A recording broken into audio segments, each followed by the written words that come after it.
Hello everyone, it's Niven, and today I am making CopperCube 6 tutorial video. CopperCube 6 is a game engine which is available for free. Link is in the description, you can download it and follow along. And today I will be talking about the most requested topic, actions. We'll be reviewing actions, and if you want, I will be giving a link to CopperCube documentation where you can read all the stuff that I will be showcasing here. First of all, before every tutorial, I always say we have 5 main windows. We have Scene Graph Explorer, where we have our objects right here. We have properties, which are the options for the objects. We have prefabs, and we have textures. And the main window, which moves around. Now, today we'll be reviewing actions. CopperCube includes several actions which can be triggered by behaviors and other actions. With these, it is not only possible to animate the 3D objects, but also it's possible to create a key, a button press, playing sounds, or even create in-game AI controlled characters. The behaviors can be accessed in a property window of every object in the scene on the tab Behaviors. Now, if we click on this cube mesh and we go to behaviors, we can see right here we have plus sign and we can add a new behavior. To create an action, we have to choose, for example, the behavior and behavior triggered by events, for example. When clicked on this, do something. And if we click on this cube, it will do some action, and we have all the different actions right here. Now let's delete this by pressing minus. So let's go over the description of actions. Now we have, for example, a trigger events, which are when clicked on this, do something. If a cursor mouse moved over this to do something on proximity, every few seconds when a key is pressed, we're gonna do when a key is pressed. And now this shows us the A key, but right here we can choose any key we want, from left mouse button to escape, enter space, and all the keys and all the numerations. This is pretty helpful if you want to create a third-person gameplay, or if you want to create a first-person gameplay. Anyways, then we have a key event. So we have two main things. We have when the key is pressed down and when the key is left up. So basically, if you press on something, it will do something. If you lift up thing, it will lift the thing up. Now, I know it's very simple. It looks simple, but it's all about trying to experiment and make different things and different actions. Now, let's go to the Actions tab. If we click on Actions tab and if we click on plus, we have different actions, and I will be going all over those actions. So first one is hide or unhide a scene node, which makes a 3D scene node visible or invisible. Second one lets a 3D scene node change its position based on the setting set. It is possible to set it to a new fixed 3D position or relative to another position. Rotation changes rotation of a 3D scene node. A scale scene node means that you can change scale based on the setting set. It is possible to set it to a new fixed 3D scale. Change texture. This action makes it possible to set a new texture to a scene node if a key is pressed. Then we have set animation on an animated scene node. If your scene node has an animation, in this case our box does not have an animation, but just in case if you have an animated soldier or an animated person or AI, you can click on this to change its animation.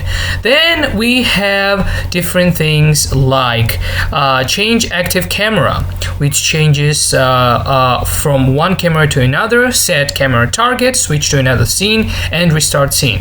As for the Ghost Game and Sound, we have should. Now should is very important when I just want to showcase this. If we click on that, so basically should is an action usually used together with the game AI behavior. It shoots an object to or at another object. It is possible to specify a 3D object to be used as a bullet for the shot, or to use no bullet at all and make something hit directly towards the AI or the player. And that's very important if you want to create a shooting game. Now, variables and text. Here we have set of variables which you can change. Basically, set or change variable means that you can set any number or any word and change the value or variable of a C node.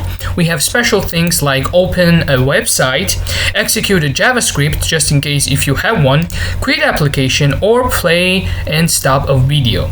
And then we have scripted actions. Now, as you can see, I have all of those scripted actions downloaded. Some of them are available on CopperCube forum, and some of them you can create yourself. Some of them also come with the CopperCube. For example, do something later comes with it. Also, set random value comes with the CopperCube. But all the other things, if you don't see so many scripted actions, it's okay because I have most of them downloaded. And that's basically it for the action key. Once again, we go and we click on, when clicked on this, you can choose any of this if you want. It depends on what game you're making, of course. For example, if you're making a first-person game, you better do on proximity do something, so the camera changes when it moves closer to the object. When you want to click on something, you should press this one, and when you want a key press, for example, some games have like press E to open the door, you can use this and then create an action, and we went over all of those actions. Now, I know this is not very brief tutorial, but this is just basic tutorial, and if you want to go and check out behavior triggered by events, you can do it yourself. Download CopperCube 6 and just try out some of them. Just try some of the things that you want in your game to be functional.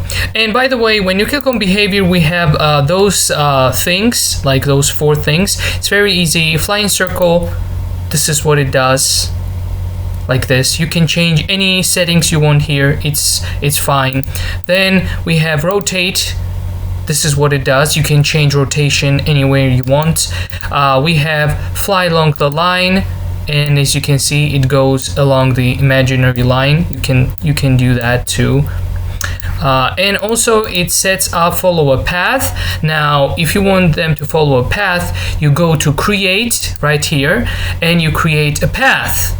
See right here, you click on create path, and now you click on cube mesh, behaviors, and follow a path, and now you choose path 1, and as you can see, it follows the path.